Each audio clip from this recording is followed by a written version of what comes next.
Gürcüstan İnfrastruktur Naziri Revaz Soxadze Kvemokartli bölgəsində davam edən və tamamlanmış infrastruktur layihələrini yoxladı. Nazir Dımanis Bələdiyyəsinə işgüzar səfəri zamanı Qantiyadi kəndində 120 şagirdlik ictimai məktəbin tikintisini yoxlayaraq Dımanis şəhəri üçün planlaşdırılan idman infrastruktur layihələri ilə tanış oldu.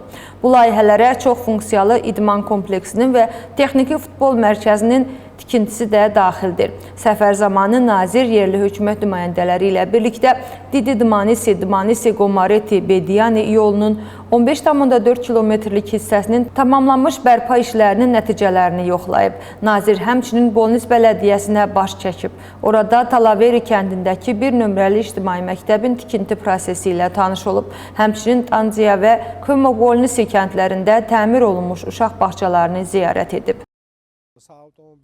Avtomobil Yolları Departamenti Kvemokartli istiqamətində yolların inşası ilə bağlı fəal işlər görür. Biz bugün bərpa olunmuş yolların bir hissəsini gözdən keçirdik. Amma biz bu il bir çox layihənin həyata keçirilməsini planlaşdırırıq. Bu da Kvemokartlidə bizim yolların vəziyyətini radikal olaraq dəyişməmizə imkan verəcək.